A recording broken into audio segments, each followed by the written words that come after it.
You're listening to a Rev FM production podcast. Welcome to Pastors Live, the show that discusses things of the Bible and current events for people who love to laugh. And now, the hosts who answer questions with more questions. It's Pastors Dave, Ty, Shane, and the other guy. And Happy New Year, everybody. Yeah, we're back in the studio. I know it's been a Happy New Year now for, well, over a week now, right? Yeah. It's been a Happy New Year over a week. Yeah. So is it still a Happy New Year? Is it still? It is. It's still a Happy New Year? It is? I think so. Okay, just checking? Yeah. Okay, Gary, you think it's a Happy Yeah, New Year? I do. think it's a Happy New Year. Yeah. Dave, you think it's a Happy New Year? Well, yeah. Okay, Dean, it's a Happy New Year? Hey, I'm happy. Oh, you're happy? I'm always okay, happy. you brought donuts today, so that's... I didn't know it was a question. That makes me fat and happy. That's and that by Dave's standard makes me trustworthy. that's right. I'm trying to go the other way, fellas. Never trust a skinny baker, right? That's what I was that's told. exactly That's right. Never trust a skinny baker. Hey, everybody, I'm listen. trying to get my spring body, Yeah.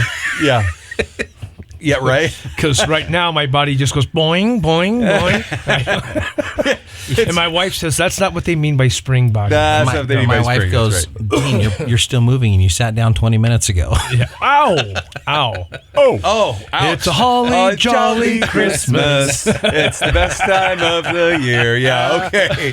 Hey, well, it is January 9th, and we've got a couple things coming up. First of all, Dave, you want to tell everybody about the St. Valentine's Day Gala coming up, because that's happening here real quick. It's happening real quick, and we open registration for that in 3 days. So on the 12th, which is Sunday, registration will open for our St. Valentine's Gala. This is something that we do every year at St. Valentine's. And this year is just going to be an elegant evening. In fact, my good friend and my pastor, Ty, said, Dave, can we do another dress-up one? Every year, we have a different thing, Dean. Sometimes it's very casual. We'll do a sock hop, or we'll do luau, and we're all at the beach. And this year, it's going to be semi-formal, formal. In other words, if you don't have a suit and tie, dress as nice as you can. And by that, we don't mean your dress flannels and your boots that don't have manure on them. Like, really dress up like you're going to a wedding. But I lived in Salmon. You just described that. It's just clean the boots off. Well, there to go you to go. a wedding. Yeah. Yeah. So dress nice, fellas, and take your wife out for a great evening. Now, here's the interesting thing.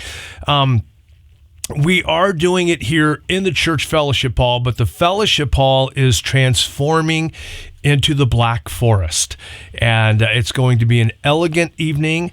We have an amazing caterer, and it's going to be something completely unique, something we have never, ever done before, and I know people are going to be blown away. And there'll be some dancing and some prizes and some giveaways, a devotional teaching. It is a wonderful evening. It's $55.55 per couple, and you can register at watersprings.net beginning Sunday, the 12th. So how do we end up at 55.55? Because I try very hard to cover costs, right, and also to make it affordable. The first two caterers I looked at, it was going to come in at $98 per couple, and I don't care what you say. $98 per couple. If I'm going to spend $100 for a dinner for me and my wife, and we do, like we just recently did for our anniversary, we go out to a very nice restaurant. I don't think people want to spend $100 a couple and eat in the church fellowship hall. I don't care. Any way you slice it, you're still in the church fellowship hall. We're going to make it elegant. It's going to be beautiful. People are going to be blown away when they walk in. But I did some math and worked with my team, and we came to that number, 55.55. Right on. Okay, that's it's less You're than 56. 555. Yeah, 55. Right? 55. You're Yeah, 555. well, that's what I was wondering. I was wondering about 55 cents. Honestly, 55 is an amazing price, but why the 55 cents? because I have to cover every silly cost. Nice. So, hey, by the way, I wasn't sure if it was a numbers game, like if it's you were wanted. Well, it was like Grace. Yeah, you know, exactly. it's like Yeah, that's what it was, guys. You caught me. Yeah, it's grace upon grace upon grace. That's There you it. go. Okay. Yeah, Isaiah 55, 52. No, I don't even know. It's like so. I didn't know if there was a theme verse that went with that, Dave. That's why I was asking. No, there's no theme to it. There's math to it. And There's math. 55 Yeah, is that's going to about math. cover everything. And believe me, when I tell you this, it's an elegant evening of fine dining, beautiful romantic dancing. And if you're a married or engaged couple, I would strongly recommend you do this. Now, here's what's interesting, by the way. I have a couple of LDS friends, and they tell me, yeah, we do not go out to dinner on Valentine's, they call it. We don't go out to dinner on Valentine's because it's too crowded. I agree. So make your reservation now and come to this evening. It's going to be amazing. Oh, that's great. Now, by the way, we do have some wonderful people in the studio today. If you want to participate with us, we'd love to hear from you. It's Pastors Live at the Rev.fm, Pastors Live at the Rev.fm, and that's what you're doing right now. You're listening to Pastors Live. And we've got in the studio, we got Gary Austin, the voice of the Valley, the man, the myth, the legend. Hi, Gary. Pleasure. Welcome back. Hey, the snow finally came. It did. Did you get out yet? It's no, I've been up at the radio tower. I know that too. Yeah. But you and Carrie haven't gotten to get out yet and ski. No. Oh, Not my yet. goodness. Not yet. We'll get there. Yeah. So, by the way, is looking everything good. on the air? Yes, no? 88.7 still not. 88.7 still being a problem. It's an for internet us? thing, but Oh, okay. Yeah, well, that's an internet Yeah, we're company close. problem. Okay, we're close. All right, that's awesome. We got Pastor Dave here today. Hey, God Dave. bless you guys. And nice to have you here. And we also have Pastor Dean here today. Hello. He's like hanging out and getting in trouble and bringing us stuff to help with Bring our us jolly donuts. Christmas. Yes. What's You in know, that box? This one has. Oh, yeah. He's got a pink box in here. Ooh, we got a Steve in here. We have The whole a Steve? the whole Steve. Oh, What's that? What's the glazed croissant thing. Yeah, Yes, okay. we got the two. Did you guys we got just a call that chocolate. the Steve? So have I not ever told you this? Okay, we actually let our customers name that one, Oh. and it came down. What we did is we said submit your name. The top 10 that my staff chooses, we'll compile, Was and then you mine guys. in the top 10, I hope? I don't know. I was left out of this. Honestly, I came okay. in and found out this is what was happening. So my wife submitted Glazed and Confused. Oh, glazed And then confused. this one was Steve. And anyway, everything got voted on. The top 10 was voted on by the staff, and then the customers voted on the rest of them. Down to the final two, it was between Glazed and Confused and Steve Steve won. So there's a now donut named Steve. There's a donut named Steve. There is now. The other day we were getting ready to pray before church, and there was some commotion in the back of the room, and it was a Penn State Notre Dame conversation that was going on. Which that game's happening tonight, isn't it? That game is on like Donkey Kong. That's why Steve is in the other room with Gary. 'Cause Yeah. So I noticed he's on I the. can't stand to have him in the studio with me right now. So Notre Dame all the way, brother. Notre Dame. So all right. So Gary, are you Penn State or Notre Dame? Notre Dame. Atta Dame? kid. Yeah, that's like I said. I have to. I'll Yeah. be seeing you later, guys. Yeah. So.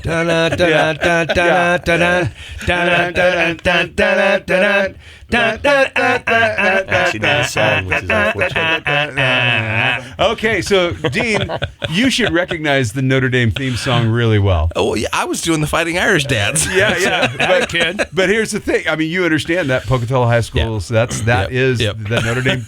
That's our fight song, right? That's our fight song. Yep. So, and so because of that, Steve, it has nothing to do with Penn State or anything. It's just because of that, I've got to go to Notre Dame because I mean I've been, Well, and you're Irish.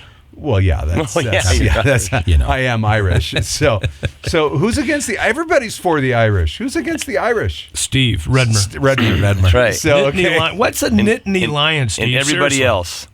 What's a Nittany Lion? what is a Nittany It's a lion.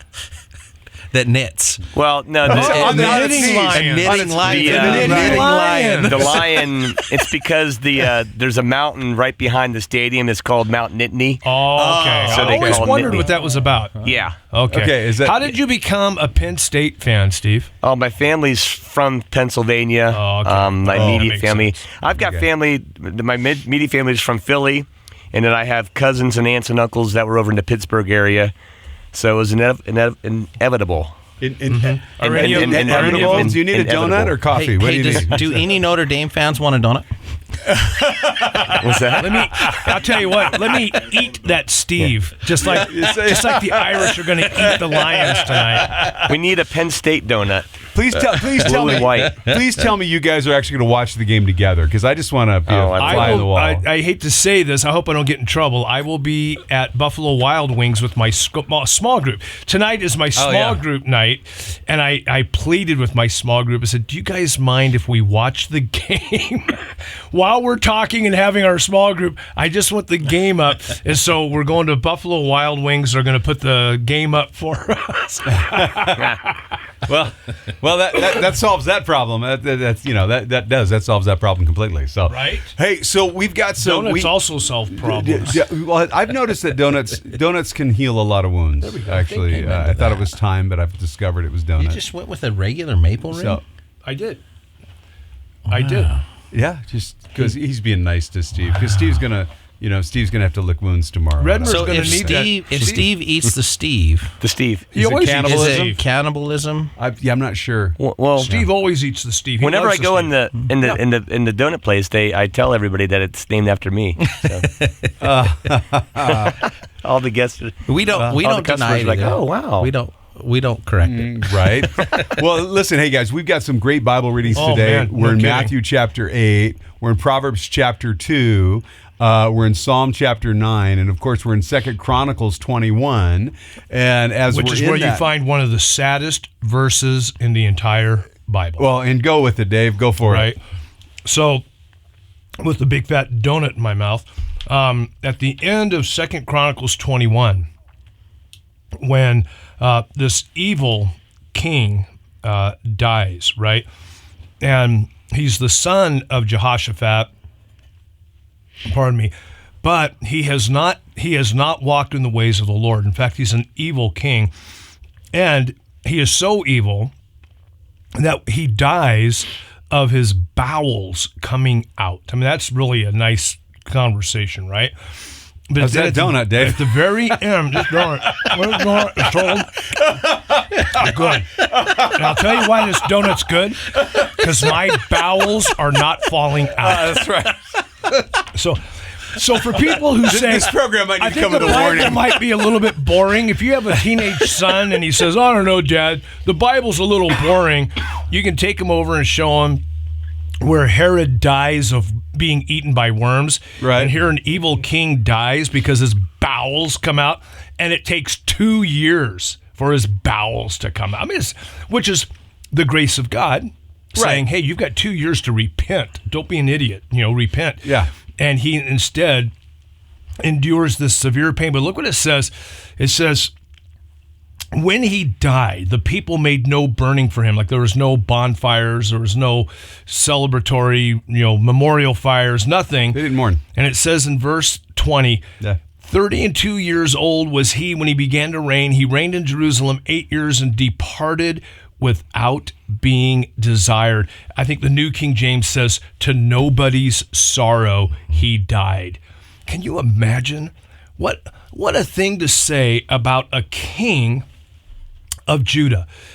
He died and nobody cared. Nobody even so much as went out and lit a fire. Right. They buried him, and they didn't even bury him in the sepulchers of the kings. Like, man, this guy. And I just think, It was what? awful. Even as a kid, I would read this and say, Lord, I want to live a life that matters. Not something, I don't want to live a life of fame. I just want to live a life that matters. I would hate to have on my tombstone, here lies Dave Coleman, and nobody cares. Right. What a terrible thing. Yeah. What Yeah. a terrible thing. Yeah. And I just think, gosh, here's a guy had every opportunity to do the right thing. He had every example to do it. But here's what Sylvie and I were talking about this morning. His father in his early days had this thing about Ahab, and the Lord comes to him and says, why are you doing that? don't make friends with people who hate me. And then he lives this great life and does all these great things. And at the very end of his life, he goes back and develops this friendship with Ahaziah, the son of Ahab, who's just like his father. And the Lord comes to him again and says, man, I told you, don't make friends with those who hate me. And now when he passes away, his son does what? Picks up right where his father left off. Man, our kids are watching. Our kids are watching. And I'm so thankful. I had a dad who was the real deal and raised me up in the ways of the Lord. I hope I've raised my kids and my grandkids that way. But man, when this guy lives his life to just, honor the flesh and not the Lord, when it all came down to it, nobody even cared that he was gone. Right. Wow. Yeah. I mean, that's sad verse. That is a sad verse because there are several sad verses throughout the scripture, right? And John 6:66 is a great example. Right. And then he left him and followed him no more, right? So you have these scriptures that are just, they're sad, but they're real. And that's one of the things I really love about the Bible is that it's one of its apologetics is that it is not washed. The Bible is real about the sins of people and the grace of God. And because of that, here's a great example that they're like, hey, no one was sad when he died. In fact, everybody's kind of glad he died. I'm kind of glad it's not an issue anymore. So that to me, that's just super, super troubling. And that we would live our lives in such a way that we would honor God, and by honoring God, God would honor us as we're honoring Him. Yeah. And like Dave, like you said, you're not trying to live a life of fame. No, but we want to live a life that honors God. When you live a life that honors God, God is the one that gives the increase. God is the one that gives honor. Well, that's a life that matters, right? Yeah, a life lived for God is a God that matters, 100%. Absolutely. Jesus said, "You're the light of the world. You're the salt of the earth." Right. And nobody lights a candle and puts it under a bushel. And if the salt loses its savor, what's it good for? So we are salt and light. What was that? What was that, Dean? Well, Was that you, Dean? apparently I didn't silence my cell phone. Is your wife calling? Did that say hello, baby? No, Hello, Betty. Hello, Betty. Hello, Betty. From Major Payne. So, Sorry. Well, that was derailed. You had a deep thought. Wow. I forgot what I was saying now. Yeah. You want to be salt and light. Hello, Betty. What? well, you do want to be salt and light. 100%. Even you Betty wants to be salt and light. Yeah. But there it is, right? And that's why coming up here in just a couple of weeks, we're starting our engagement project groups. And we have a bunch of small groups that are sort of taking a break and shifting to do 10 weeks of the engagement project. And the whole point of the engagement project, as Del Tackett likes to say it, is to awaken a slumbering church to be the salt and light that Jesus has called her to be. Absolutely. Man, I love that. It's astounding to me because I think so many people, especially in the world, and even Christians, they look for an abundant life everywhere else but where they need to. and as I'm listening to you talk, I'm going, if more people understood true happiness, true joy, true abundant life comes from a life lived with God and for God. Yeah. It doesn't matter if you're a shoemaker or a top capitalist. A life lived for God is going to be abundant regardless of where you're at in life. I really believe there is a direct correlation, even a causation, between holiness and happiness. Mm-hmm.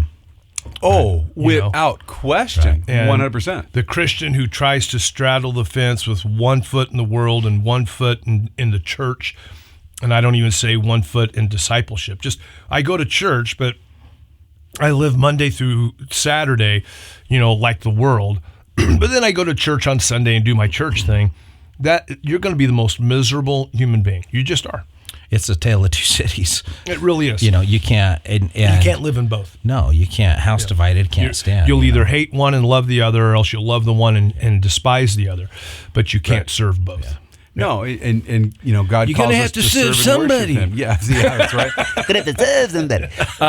You know, that I think that if you think about like where we're at in the Gospels today, right? Yeah. You know, Jesus cleanses a leper, right? And the leper came and I'm just going to close with this thought because we're out of time. But behold, the leper came and worshipped him, saying, "Lord, if you are willing, you can make me clean." And I love this idea that he comes and he worships him. You know, Dean and I and Dave, you know, you've sung and you've been involved in worship. Dean and I have been involved in worship and still are. And obviously all of us are as Christians, we're involved in the worship of the King. But musically, you know, you think about he worshipped him. What does that mean? I mean, does it mean he sat down and he pulled out a guitar and he started singing, "Lord, I lift your name on high"? Or, I mean, what does that mean? That means he was on the ground before the King in absolute humility, fallen down. And I think sometimes we forget, you know, that idea of where does our healing come from? Our healing comes from the healer, which is Christ. And if our healing comes from him, he is the one worthy of worship, not the world. The world does not heal us. The world breaks us. And Jesus heals us and makes us whole. And he's the one that's worthy of our worship. And by the way, that's more than just Sunday. That's every day. And we're out of time for today. But hey, join us again tomorrow. We're looking forward to having you with us. And we're glad to be back in the studio. Tomorrow looks like we'll have a full studio tomorrow. We're going to get in it. It's going to be a lot of fun. So we'll talk to you then. Bye. You've reached the end of another episode of Pastors Live, a Rev FM production podcast. Thank you for listening. Submit your questions and comments by email to pastorslive@therev.fm. If you enjoyed this episode and you'd like to help support the podcast, please share it with others, post about it on social media, or leave a rating and review from your favorite podcast listening platform. Subscribe to our podcast on Spotify, Google Podcasts, Apple Podcasts, or Amazon so you don't miss the next episode drop.